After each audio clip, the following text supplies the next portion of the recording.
Ma mère a mis ma fille de 8 ans à la porte parce qu'elle refusait de faire de lourdes tâches ménagères, tandis que les enfants de ma sœur se moquaient d'elle et l'insultaient. Maman a crié, « Les enfants paresseux ne méritent pas un toit. » Ma fille est partie et a été introuvable pendant des heures.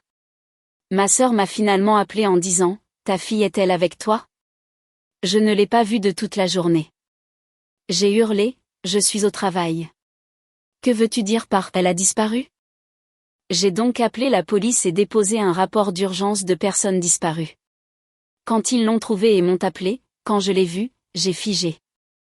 Je n'aurais jamais pensé écrire cette histoire, mais me voici, 18 mois plus tard, enfin prête à partager ce qui est arrivé à ma famille et comment tout a changé en une seule journée. C'est une histoire de trahison, de négligence, finalement, de justice froide. Mon nom est Megan, et je suis une mère célibataire de 34 ans de la petite fille la plus incroyable du monde, Olivia. Olivia a maintenant 10 ans. Mais quand cette histoire se déroule, elle venait d'avoir 8 ans.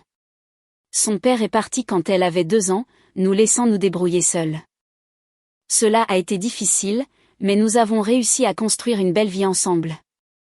Il y a 2 ans, je travaillais comme infirmière à l'hôpital local, enchaînant de longues gardes pour joindre les deux bouts. Les heures étaient brutales, surtout les gardes de 12 heures qui s'étiraient parfois jusqu'à 14 heures quand nous manquions de personnel.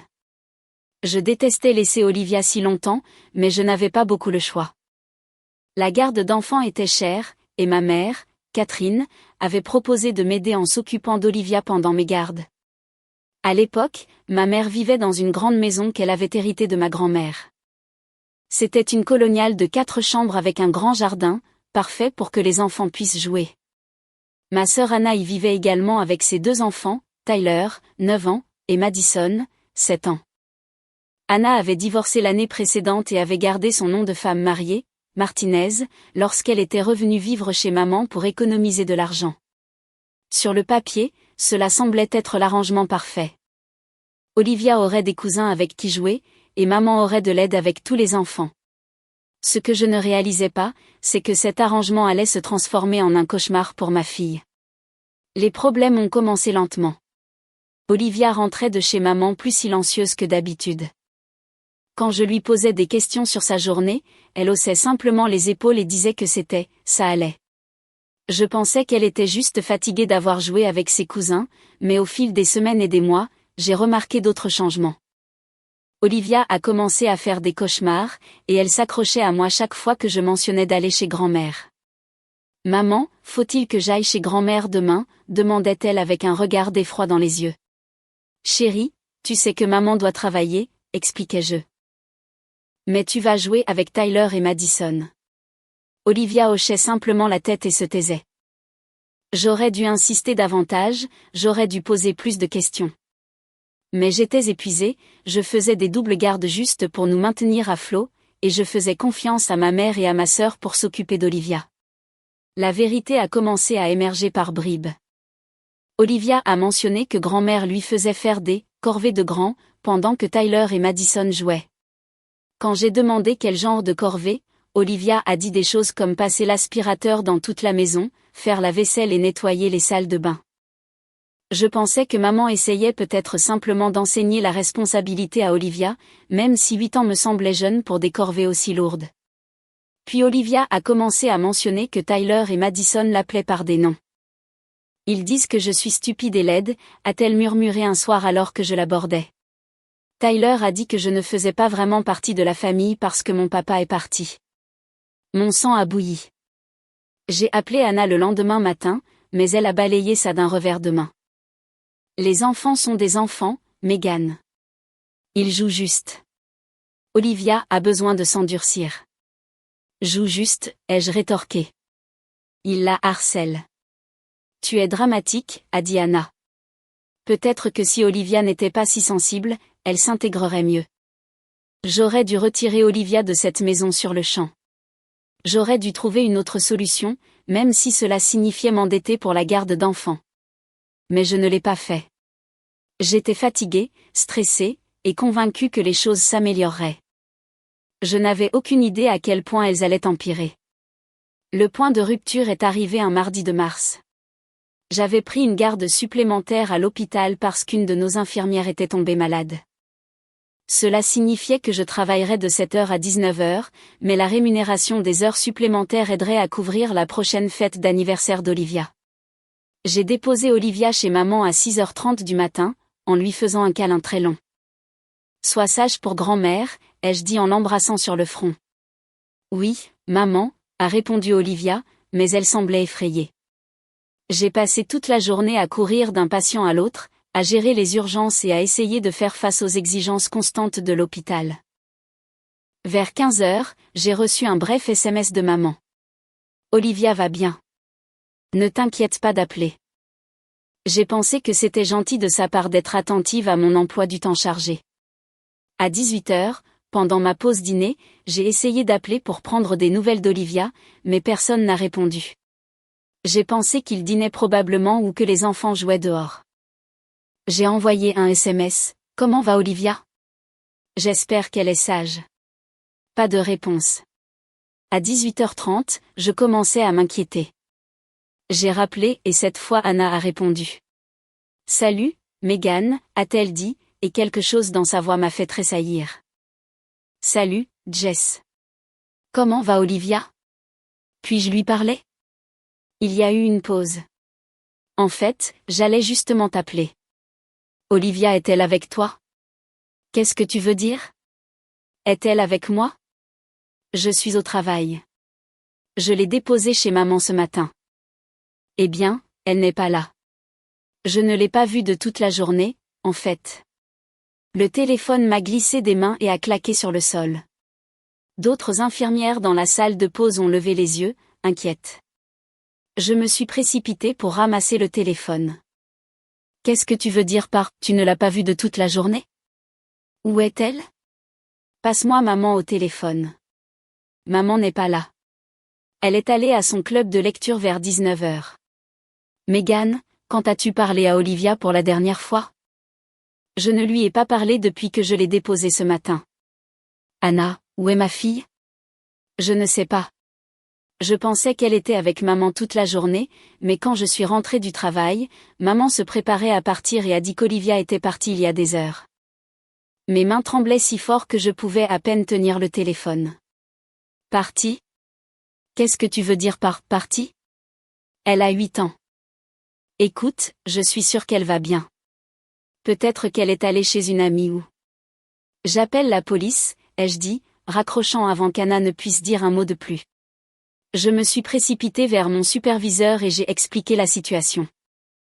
Elle m'a immédiatement autorisée à partir et j'ai couru chez moi tout en appelant le 911. La standardiste était calme et professionnelle, me demandant la description d'Olivia, ce qu'elle portait et la dernière fois qu'elle avait été vue. Je dois déposer un rapport d'urgence de personnes disparues, ai-je dit, ma voix brisée. Ma fille de 8 ans est portée disparue. Au moment où je suis arrivée au poste de police, je tenais à peine le coup. Le détective Harper, une femme bienveillante aux cheveux grisonnants et aux yeux doux, a pris ma déposition.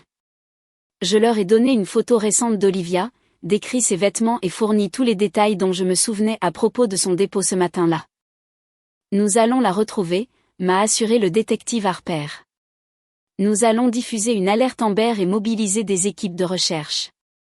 Pouvez-vous penser à un endroit où Olivia pourrait aller ? Des amis, des parents, des endroits préférés ? J'ai fait travailler ma mémoire.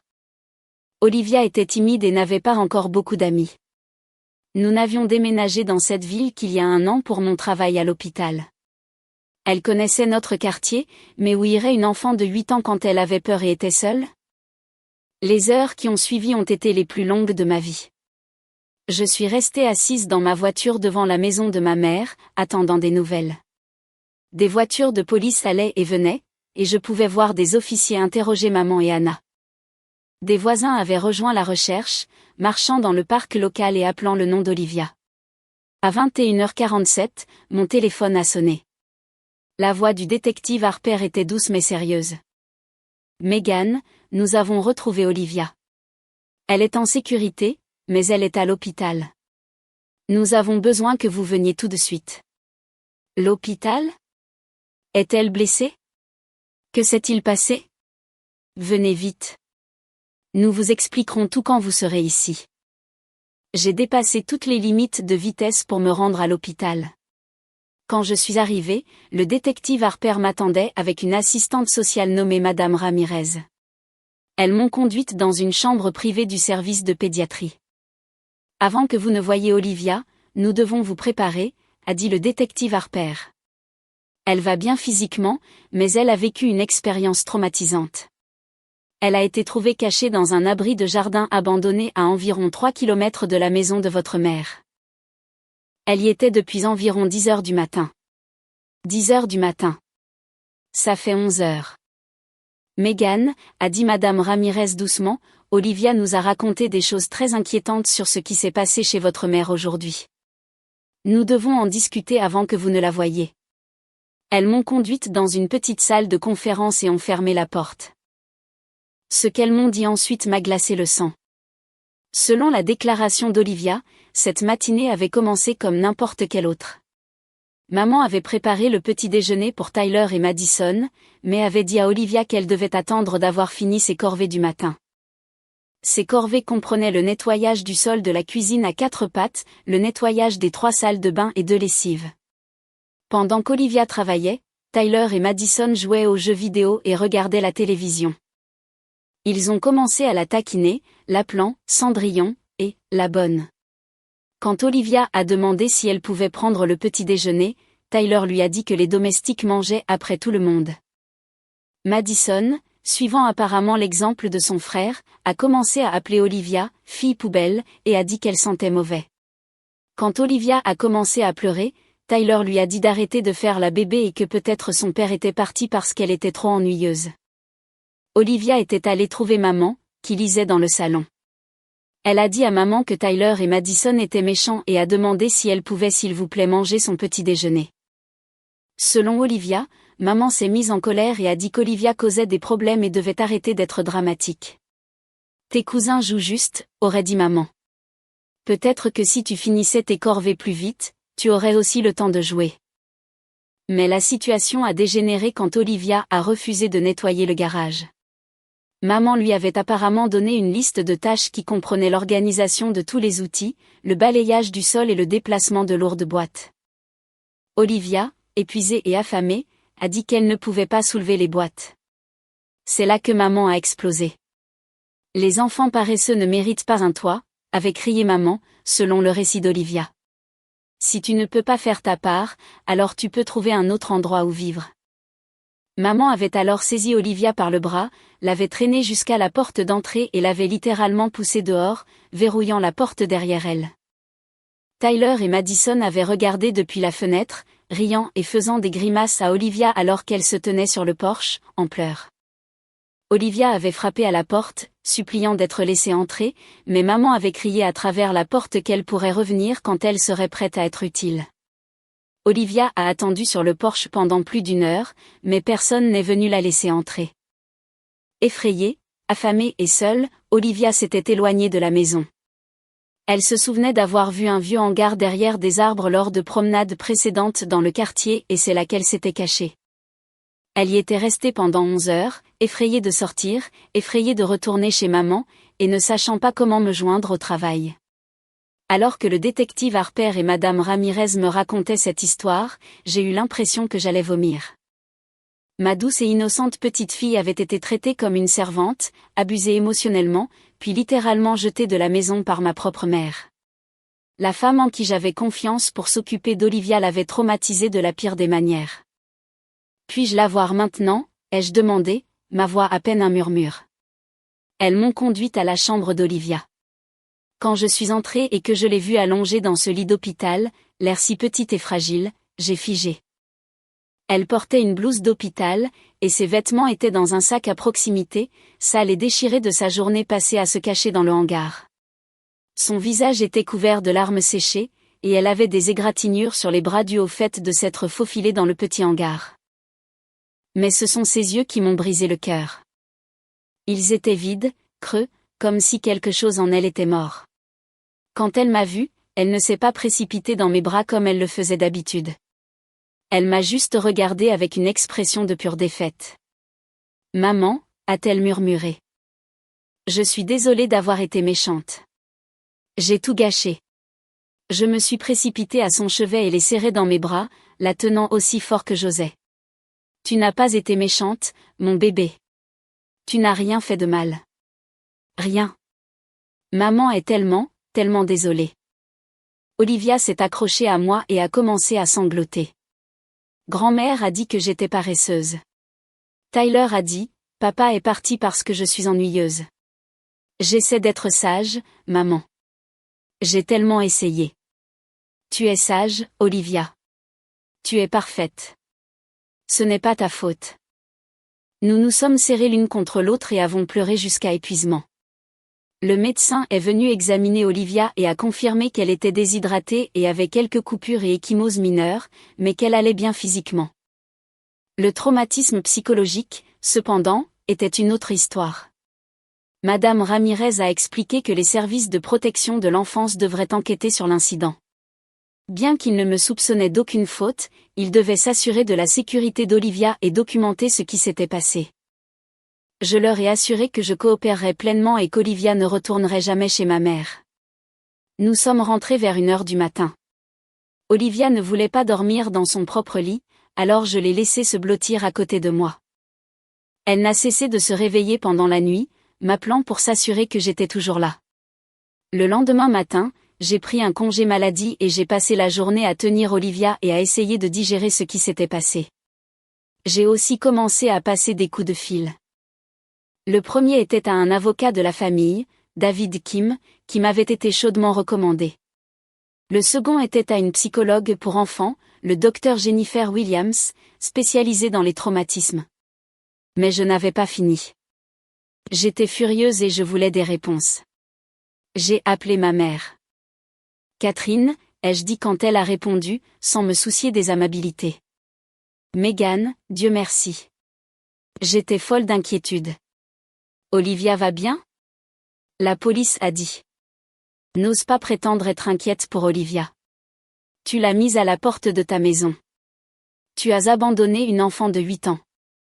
Maintenant, attends 1 minute, a dit ma mère, sa voix devenant défensive. Olivia était rebelle et irrespectueuse. J'essayais de lui apprendre la discipline. La discipline? Tu l'as fait frotter les sols et nettoyer les salles de bain pendant que Tyler et Madison jouaient. Tu les as laissés la tourmenter et tu l'as littéralement jetée de la maison. Je ne l'ai pas jetée dehors. Je lui ai dit qu'elle pouvait revenir quand elle serait prête à se comporter. Elle a 8 ans. Elle aurait pu être kidnappée, renversée par une voiture, ou pire. Elle a passé 13 heures cachée dans un abri de jardin parce qu'elle avait trop peur de rentrer chez elle. Tu es dramatique, Megan. Les enfants sont plus résistants que tu ne le penses. C'est à ce moment-là que j'ai réalisé que ma mère ne ressentait absolument aucun remords pour ce qu'elle avait fait. Dans son esprit, elle était justifiée. Olivia était juste difficile et maman lui avait donné une leçon. Tu as raison, maman. Les enfants sont résistants et Olivia va très bien, car elle ne te reverra plus jamais. J'ai raccroché avant qu'elle ne puisse répondre. Au cours des semaines suivantes, Olivia a commencé une thérapie avec le docteur Williams. C'était déchirant de voir ma petite fille confiante et pétillante lutter contre l'anxiété et la peur. Elle avait peur d'être seule, peur que je ne revienne pas du travail, et peur qu'elle soit mauvaise et mérite d'être abandonnée. Le docteur Williams a expliqué qu'Olivia présentait des symptômes de traumatisme et qu'il faudrait du temps et de la patience pour l'aider à guérir. Elle a également recommandé qu'Olivia n'ait aucun contact avec maman, Anna, Tyler ou Madison pendant qu'elle travaillait sur ses sentiments. Pendant ce temps, les rouages juridiques tournaient. David Kim, mon avocat, a expliqué que si ce que ma mère avait fait était moralement répréhensible, prouver des accusations criminelles serait difficile. Cependant, il pensait que nous avions un dossier solide pour un procès civil basé sur la négligence, la détresse émotionnelle et la mise en danger d'un enfant. L'enquête des services de protection de l'enfance, CPS, a été approfondie. Ils ont interrogé Olivia plusieurs fois en utilisant des techniques adaptées aux enfants pour obtenir son histoire. Ils ont également interrogé maman, Anna, Tyler et Madison. L'enquêtrice, Madame Rodriguez, était professionnelle mais clairement perturbée par ce qu'elle a découvert. Le récit des événements de votre mère ne correspond pas à celui d'Olivia ni même à celui de vos sœurs, m'a dit Madame Rodriguez lors d'une de nos réunions. Votre mère affirme qu'on demandait simplement à Olivia de faire des corvées adaptées à son âge, mais la liste des tâches que nous avons trouvées suggère le contraire. On ne devrait pas s'attendre à ce qu'une enfant de 8 ans nettoie plusieurs salles de bain, fasse la lessive ou déplace des objets lourds. Elle a également trouvé des preuves que ce traitement durait depuis des mois, et pas seulement ce jour-là. Tyler et Madison, interrogés séparément, ont admis qu'Olivia avait toujours plus de corvées qu'eux et qu'ils étaient encouragés à la taquiner à propos du départ de son père. Votre sœur affirme qu'elle n'était pas au courant de l'ampleur du problème, a poursuivi Madame Rodriguez. Mais elle admet avoir entendu votre mère crier sur Olivia et l'avoir vue faire des corvées pendant que ses propres enfants jouaient. Elle dit qu'elle pensait que c'était une façon de forger le caractère. Le rapport final des services de protection de l'enfance était accablant. Bien qu'ils n'aient pas retiré Tyler et Madison du foyer, ils ont exigé que maman et Anna suivent des cours de parentalité et de gestion de la colère. Ils ont également émis une ordonnance de protection stipulant que maman n'était pas autorisée à avoir de contact non supervisé avec Olivia. Le rapport des services de protection de l'enfance a également révélé des détails troublants supplémentaires qui n'avaient pas été mis en lumière lors de l'enquête initiale. Madame Rodriguez avait interrogé l'ancienne babysitter d'Olivia, Madame Garcia, qui avait gardé Olivia occasionnellement avant que nous commencions l'arrangement avec ma mère. Madame Garcia a rapporté qu'Olivia avait mentionné être fatiguée de nettoyer et qu'elle avait demandé s'il était normal pour les enfants de faire des tâches d'adultes. Je pensais qu'elle aidait peut-être simplement avec des tâches simples, a dit Madame Garcia à l'enquêtrice, mais maintenant je réalise qu'elle essayait de me dire que quelque chose n'allait pas. J'aurais dû poser plus de questions. Le rapport comprenait également des déclarations de l'enseignante d'Olivia, Mademoiselle Johnson, qui avait remarqué des changements dans le comportement et les résultats scolaires d'Olivia au cours des derniers mois. Olivia était devenue repliée sur elle-même, s'endormait fréquemment en classe, et ses notes étaient passées de A à C et D. Olivia était l'une de mes élèves les plus engagées, avait dit Mademoiselle Johnson au service de protection de l'enfance. Vers novembre, elle a commencé à paraître épuisée et distraite. Quand je lui ai demandé si tout allait bien à la maison, elle hochait simplement la tête et changeait de sujet. J'ai remarqué qu'elle avait souvent faim et qu'elle demandait des collations supplémentaires lors de nos fêtes de classe. Ce détail m'a frappé comme un coup de poing à l'estomac. Ma fille avait faim alors que je pensais qu'elle était nourrie et prise en charge. La règle « attendre après les corvées » signifiait apparemment qu'Olivia se passait souvent de petit déjeuner et parfois de déjeuner, selon le temps que prenaient ses tâches. L'enquête a également révélé que ma mère avait raconté une histoire complètement différente aux autres membres de la famille à propos des visites d'Olivia. Elle présentait Olivia comme gâtée, exigeante et irrespectueuse, préparant le terrain pour justifier son traitement. Plusieurs proches avaient commencé à éviter Olivia lors des réunions de famille parce qu'ils croyaient aux mensonges de ma mère. Ma cousine Rachel m'a appelé après que le rapport des services de protection de l'enfance soit devenu connu dans la famille. Megan, je te dois, ainsi qu'à Olivia, des excuses énormes, a-t-elle dit en pleurant. Maman a dit à tout le monde qu'Olivia faisait des caprices et était irrespectueuse. Elle a dit que tu l'élevais sans discipline et qu'Olivia était impolie avec Tyler et Madison. J'ai même évité de parler à Olivia à Noël parce que je pensais que c'était une enfant à problème. Elle t'a dit qu'Olivia était le problème, ai-je demandé, incrédule. Elle a dit qu'Olivia était jalouse de Tyler et Madison et qu'elle essayait de les mettre dans l'embarras en mentant sur le fait qu'on la chicanait. Elle a fait passer Olivia pour la brute, pas pour la victime. Je me sens mal d'y avoir cru. Rachel n'était pas la seule. Maman avait systématiquement empoisonné notre famille élargie contre Olivia pendant des mois, s'assurant que si Olivia essayait un jour de demander de l'aide, elle serait rejetée comme une faiseuse de troubles. C'était un niveau de manipulation presque sociopathique. L'évaluation psychologique, qui faisait partie de l'enquête des services de protection de l'enfance, était tout aussi révélatrice. Le docteur Patricia Stevens, psychologue légiste, avait évalué Olivia et la dynamique familiale. Son rapport indiquait qu'Olivia présentait des signes clairs de traumatisme complexe, y compris une hypervigilance, une dysrégulation émotionnelle et des symptômes compatibles avec un abus psychologique continu. Mais l'évaluation de ma mère par le docteur Stevens m'a vraiment ouvert les yeux. Madame Catherine Thompson présente des traits compatibles avec un trouble de la personnalité narcissique, indiquait le rapport. Elle montre un modèle de perception grandiose de soi. Un manque d'empathie et une tendance à exploiter les relations pour un gain personnel. Son traitement d'Olivia semble être motivé par un besoin de maintenir le contrôle et la domination plutôt que par une véritable préoccupation pour la discipline ou le développement du caractère. L'évaluation a noté que ma mère ne montrait aucun remords authentique pour ses actions et déviait constamment la responsabilité. Interrogée sur l'état émotionnel d'Olivia, la principale préoccupation de Madame Thompson était la façon dont la situation affectait sa réputation plutôt que le bien-être de l'enfant, a écrit le Dr Stevens. L'évaluation d'Anna était quelque peu différente, mais tout aussi troublante. Mademoiselle Anna Martinez démontre des comportements d'ennablée et semble avoir sacrifié le bien-être de sa nièce pour maintenir sa propre situation de vie confortable, indiquait le rapport. Elle admet avoir été témoin de traitements inappropriés, mais l'a rationalisé en disant que ce n'était pas à elle d'interférer avec les décisions parentales de sa mère. Le Dr Stevens a noté que la principale motivation d'Anna semblait être de s'assurer que ses propres enfants n'étaient pas soumis au même traitement. Madame Martinez semble avoir pris une décision consciente de permettre à Olivia de supporter le fardeau des responsabilités domestiques excessives pour protéger ses propres enfants de pareilles attentes. Mais je voulais plus qu'une simple tape sur les doigts. Je voulais qu'ils comprennent toutes les conséquences de leurs actes. Pendant cette période, j'ai également appris davantage sur ce qu'Olivia avait enduré grâce à ses séances de thérapie. Le Dr Williams utilisait la thérapie par le jeu et la thérapie par l'art pour aider Olivia à exprimer des sentiments qu'elle ne pouvait pas mettre en mots. Les dessins qu'Olivia a faits pendant ces séances étaient déchirants. Un dessin montrait une petite fille en bonhomme allumette frottant un sol tandis que deux autres enfants jouaient à des jeux vidéo en arrière-plan.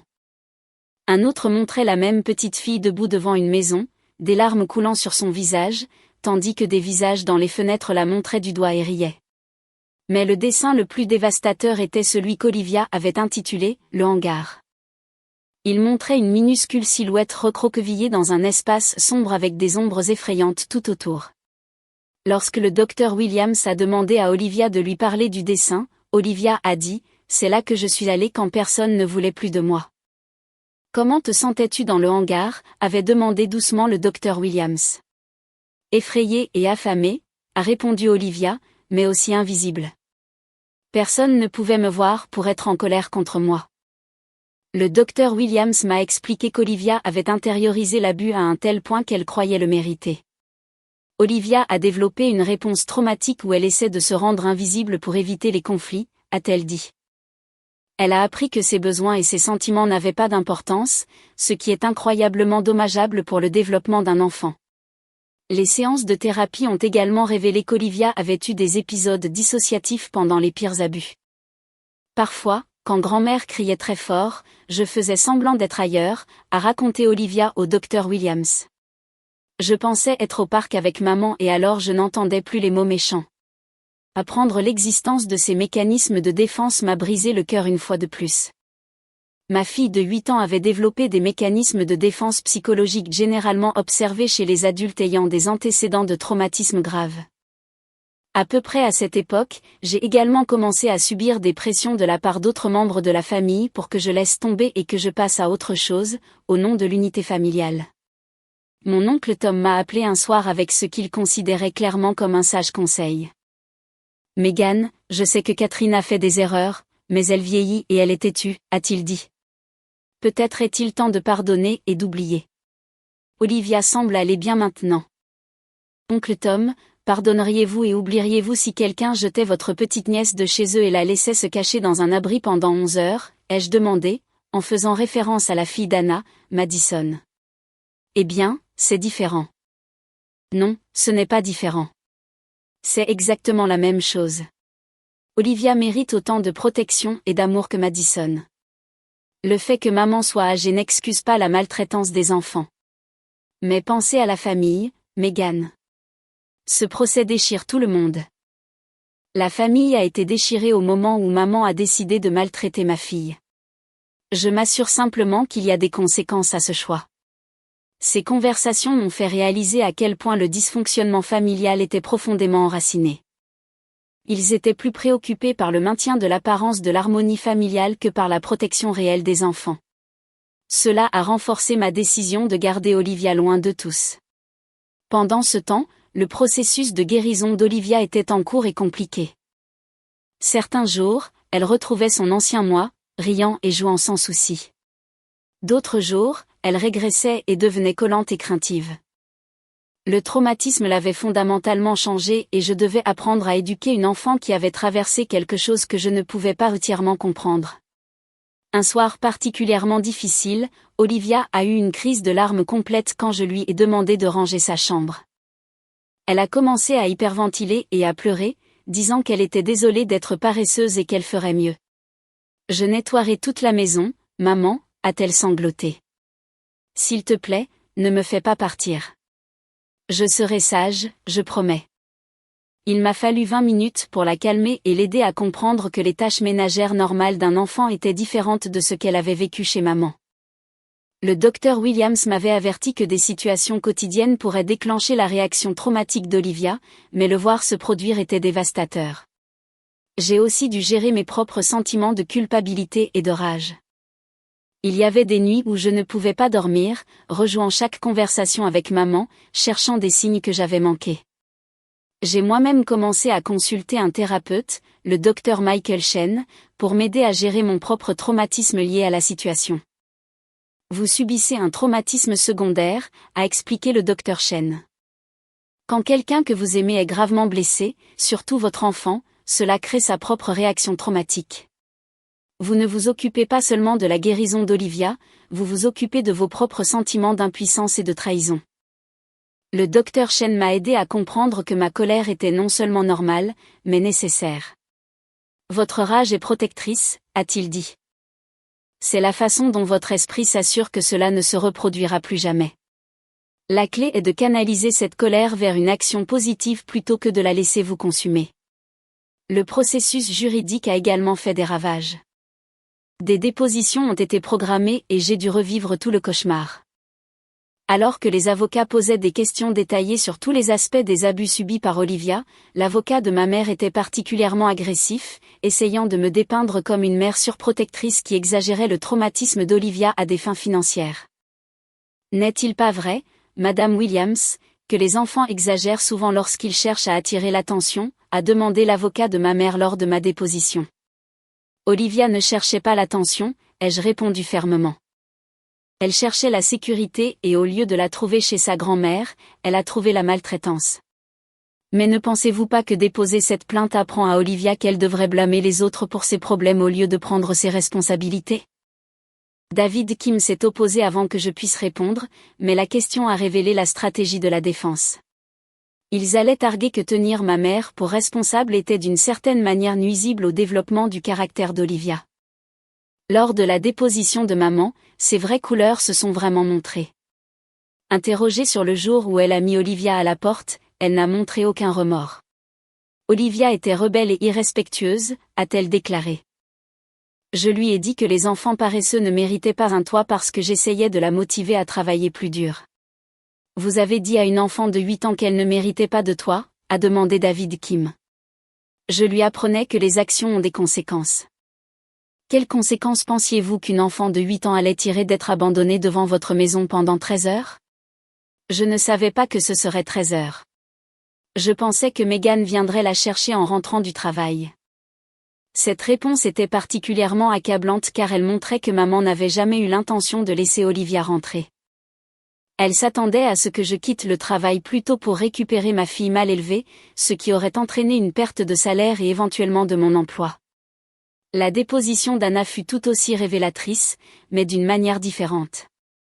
Contrairement à maman, Anna semblait comprendre que ce qui s'était passé était mal, mais ses explications montraient clairement qu'elle avait été complice depuis le début. Je savais qu'Olivia faisait plus de corvées que Tyler et Madison, a-t-elle admis. Mais maman a dit que c'était parce qu'Olivia avait besoin de plus de discipline que mes enfants. Avez-vous déjà remis en question pourquoi Olivia avait besoin de plus de discipline? Maman a dit que Megan élevait Olivia sans limites appropriées et qu'Olivia était gâtée. Avez-vous déjà considéré qu'une enfant de 8 ans faisant plusieurs lessives, frottant les sols et nettoyant les salles de bain pouvait être excessif? Anna resta silencieuse un long moment. J'y ai parfois pensé, mais maman a dit que ce serait bon pour le caractère d'Olivia. Et honnêtement, cela signifiait que Tyler et Madison avaient plus de temps pour leurs devoirs et leurs activités. Cet aveu qu'Anna avait permis qu'Olivia soit surchargée afin que ses propres enfants aient des vies plus faciles était particulièrement troublant. Elle avait sacrifié le bien-être de sa nièce pour la commodité de ses propres enfants. David Kim a déposé une plainte civile contre ma mère et Anna pour négligence, infliction intentionnelle de détresse émotionnelle et mise en danger d'un enfant. La plainte demandait des dommages et intérêts pour les frais médicaux d'Olivia, les coûts de thérapie et la douleur et la souffrance. Le processus de découverte légale a été révélateur. Nous avons découvert qu'Anna était consciente du traitement inégal depuis des mois, mais qu'elle l'avait activement encouragé parce que cela signifiait que ses propres enfants avaient moins de responsabilités. Des messages textes entre maman et Anna ont révélé leurs véritables sentiments à l'égard d'Olivia. « Cette fille est trop gâtée », disait un texte de maman. « Megan la câline trop. Quelqu'un doit lui apprendre ce qu'est le vrai travail. » La réponse d'Anna, peut-être qu'un peu de travail acharné la rendra moins géniarde. Tyler et Madison pensent que c'est une pleurnicheuse. Un autre échange montrait Anna se plaignant en fait qu'Olivia ne faisait pas assez de travail. « Maman, tu es encore trop facile avec Olivia. Elle devrait aussi faire la lessive de Tyler. Il est plus âgé et a des choses plus importantes à faire. » Lire ces textes m'a rendu physiquement malade. Ma propre famille avait conspiré pour abuser de ma fille, et ils se sentaient complètement justifiés de le faire. Le procès a duré 8 mois. Pendant ce temps, Olivia a poursuivi sa thérapie et a lentement commencé à guérir. Elle était toujours anxieuse et luttait avec l'estime de soi, mais elle faisait des progrès. Le docteur Williams a déclaré que la résilience d'Olivia était remarquable, mais que le traumatisme aurait probablement des effets durables. Maman et Anna ont essayé de me contacter plusieurs fois pendant cette période. Elles ont envoyé des lettres, se sont présentées chez moi, et ont même fait intervenir d'autres membres de la famille pour tenter de « faire la paix ». Leur message était toujours le même, j'exagérais, Olivia allait bien, et je détruisais la famille pour rien. Le point de rupture est arrivé quand maman s'est présentée à l'école d'Olivia, essayant de la voir. Olivia a eu une crise de panique en voyant sa grand-mère dans le couloir. L'école m'a appelé immédiatement et j'ai dû quitter le travail pour récupérer Olivia qui hyperventilait et pleurait. C'est à ce moment-là que j'ai demandé une ordonnance restrictive.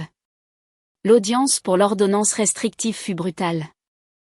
L'avocat de maman l'a dépeinte comme une grand-mère aimante qui essayait simplement de discipliner une enfant difficile.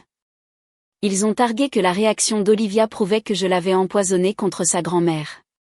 Mais David Kim était préparé. Il a présenté les dossiers de thérapie d'Olivia avec la permission du Dr Williams, le rapport des services de protection de l'enfance et les messages textes entre maman et Anna. Il a également fait témoigner le Dr Williams sur le traumatisme d'Olivia et les effets à long terme de la maltraitance émotionnelle. Le juge n'a pas été impressionné par la défense de maman. « Madame Thompson », a-t-il dit en s'adressant à ma mère. « Vos actions le jour en question n'étaient pas de la discipline. C'était de l'abandon. Vous avez expulsé une enfant de 8 ans de votre foyer et l'avez laissée se débrouiller seule pendant plus de 12 heures. Ce n'est pas de la préoccupation de grand-mère. C'est de la mise en danger d'enfant. » L'ordonnance restrictive a été accordée, interdisant à maman de s'approcher à moins de 150 mètres d'Olivia ou de moi pendant 2 ans. Le procès civil s'est conclu 6 mois plus tard. Les preuves étaient accablantes et les avocats de maman ont recommandé un règlement à l'amiable. Le montant final du règlement était de 85 000 $, qui servirait à la thérapie d'Olivia, à ses futurs conseils et à un fonds pour ses études universitaires. Mais l'argent n'était pas vraiment le but. Le but était la responsabilité. Pendant les négociations de règlement, maman a été tenue d'écrire une lettre reconnaissant ses actions et leur impact sur Olivia. La lettre faisait partie de l'accord juridique, ce qui signifiait que si elle essayait un jour de prétendre qu'elle n'avait rien fait de mal, nous pourrions l'utiliser contre elle. La lettre disait, en partie, « Je reconnais que mon traitement d'Olivia le 15 mars, et dans les mois précédant cette date, était inapproprié et nuisible. Je comprends qu'exiger d'une enfant de 8 ans qu'elle effectue des tâches ménagères excessives pendant que d'autres enfants jouaient était injuste.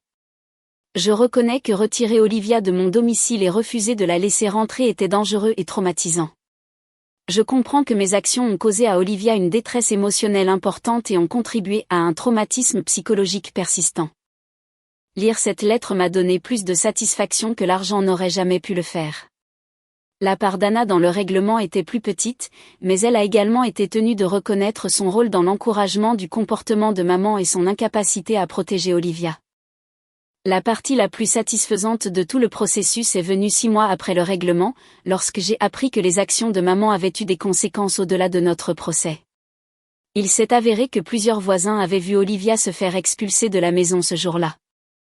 Une voisine, Madame Patterson, avait même appelé la police lorsqu'elle avait vu une enfant de 8 ans marcher seule et pleurer. Son appel a permis d'établir la chronologie des événements et de prouver qu'Olivia avait bien été forcée de quitter la maison. La nouvelle du procès et de son issue s'est répandue dans le cercle social de maman. Son club de lecture l'a expulsée lorsqu'ils ont appris ce qui s'était passé. Plusieurs amis de longue date ont cessé de lui parler.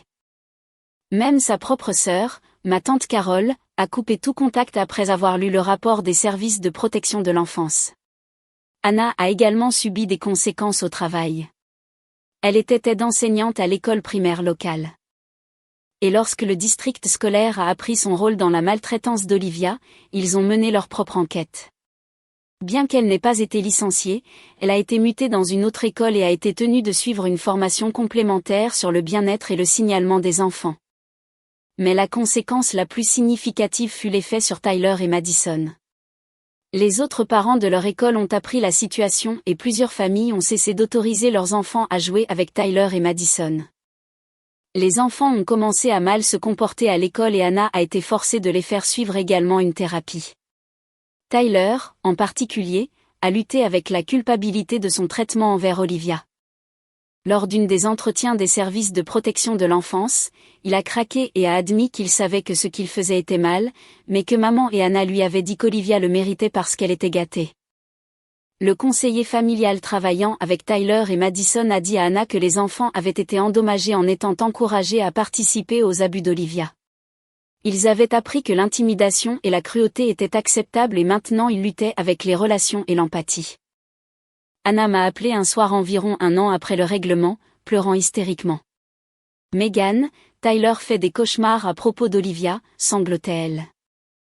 Il n'arrête pas de demander si elle va bien et de dire qu'il est désolé. Madison n'en parle pas du tout, mais son professeur dit qu'elle est devenue agressive avec les autres enfants.